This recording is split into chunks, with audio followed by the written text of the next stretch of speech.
ఏపీలో ఎవరు వస్తారనుకుంటున్నారు? తప్పకుండా టీడీపీ జనసేన ప్రభుత్వం వచ్చే ఛాన్సెస్ అయితే ఎక్కువగా ఉన్నాయి. ఎందుకంటే నిన్న సభ కూడా జేహో బీసీ సభ కూడా చూసిన తర్వాత హిట్ అయినట్టు అనిపిస్తుంది. సో డెఫినెట్గా ప్రజల్లో అయితే మార్పు కోరుకుంటున్నారు ఆంధ్రప్రదేశ్లో. ఎందుకంటే గత 5 yearsలో విధ్వంస పాలన జరగడం వల్ల ప్రజల్లో కూడా భయాందోళనలు ఉన్నాయి. శాంతి భద్రత స్థితిలో కూడాను అంటే వాక్ స్వాతంత్రం అనేది లేదు. నేను వెళ్ళినప్పుడు కూడాను ఎవరైనా అడిగితే చాలా అంటే ఏంటి వస్తుంది ఏంటన్నా భయపడే సిచ్యువేషన్ ఉంది ప్రజెంట్ అక్కడ. సో అందుకని ప్రజలు ఈసారి టీడీపీకి జనసేనకి ఇచ్చే ఛాన్సెస్ అయితే ఉన్నాయి.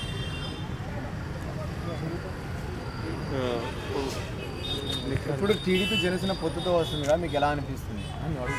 అంటే అది నిప్పు నీరు అంటారు కదా, అంటే రెండు కలిస్తేనే ఇదవుతుంది. యాక్చువల్గా ఆగిపోతూ ఉంటారు కానీ ఇది ఇదవుతుంది అన్నమాట. డెఫినెట్గా ఈ రెండు కాంబినేషన్ బాగుంటుంది.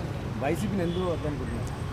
అభివృద్ధి లేదు, డెవలప్మెంట్ లేదు కదా. యాక్చువల్గా ఒక కంపెనీ కూడా రాలేదు. ఉన్న కంపెనీని పంపించారు. నిరుద్యోగ సమస్య పెరిగిపోయింది. నెక్స్ట్ నిత్యావసర వస్తువుల ధరలు విపరీతంగా పెరిగాయి.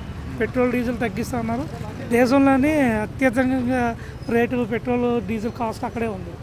సో ఇవన్నీ పారామీటర్స్. డెఫినెట్గా ప్రజలు ఏమనుకుంటారు, అట్లీస్ట్ డెవలప్మెంట్ ఉంటే ఎంప్లాయ్మెంట్ ఉంటుంది. ఎంప్లాయ్మెంట్ కూడా అక్కడ లేదు సిచ్యువేషన్. సో అదొకటి. నెక్స్ట్ ఏమంటే కల్తీ మద్యం. యాక్చువల్గా మద్యం చాలా ఇప్పుడు ప్రతి పేదవాడు కష్టపడి వచ్చిన తర్వాత ఒక పెగ్గేసుకుని పడుకుందాం అనుకుంటాడు. బట్ అక్కడ కాస్ట్ కూడా 50 రూపాయలు ఉన్నది 200 అమ్ముతున్నాడు. సో దానివల్ల వాళ్ళు కూడా డెఫినెట్గా ఇన్వెస్ట్గా ఉన్నారు. సంక్షేమం ఈ రోజునే కాదు కదా, ఎప్పటి నుంచో ఉన్నది సంక్షేమ పథకాలు. కొత్తగా లేదు. సేమ్ కాపీ పేస్ట్ పథకాలు నేను కొత్తగా లేవు కదా పథకాలు. ఏమి ఎంతమంది ఇచ్చినవి దానికంటే పేరు మార్చి ఇస్తున్నారు. దాంట్లో అందరూ ఇచ్చింది. ఓకే అన్న, ఇప్పుడు పవన్ కళ్యాణ్ గారు లాస్ట్ టైం 2 చోట్ల ఓడిపోయారు. ఈసారి గెలిచి అసెంబ్లీకి వెళ్తారనుకుంటారు? 100%. ఎందుకంటే యాక్చువల్గా అసెంబ్లీ కన్నా పార్లమెంట్కి వెళ్తే, పార్లమెంట్లో అతను ఒక మంత్రిగా వస్తే అతని యొక్క స్పీడ్తోనే బీజేపీ, ఎందుకంటే లాస్ట్ 2014 బీజేపీ అన్యాయం చేసింది ఆంధ్రప్రదేశ్కి కానీ ఈవెన్ తెలంగాణకు కూడాను.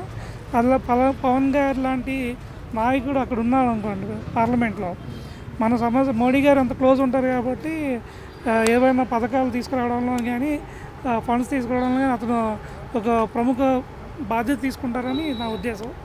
సో డెఫినెట్గా అతను సెంట్రల్ మినిస్టర్గా అవ్వాలని నా కోరిక. సో ఇప్పుడు టీడీపీ జనసేన గవర్నమెంట్ ఫామ్ చేసే ఉద్యోగ అవకాశాలు కానీ డెవలప్మెంట్ కానీ ఎలా ఉంటుందని? తప్పకుండా. ఎందుకంటే చంద్రబాబు నాయుడు గారు అనుభవం ఉంది అతనికి. సో కంపెనీలు ఇంతవరకు విధ్వంసాన్ని కంపెనీలు చూసాయి. బట్ ఏంటంటే అతని యొక్క కన్విన్స్ నేచర్తో డెఫినెట్గా అతను కంపెనీలు తీసుకొస్తారని మేము భావిస్తున్నాం. Please subscribe Prajna media. Please like, share, subscribe to Pragna Media. Pragna Media, please do like, share and subscribe. Please subscribe to Pragna Media. Please like, share and comment if you like the video. Pragna Media.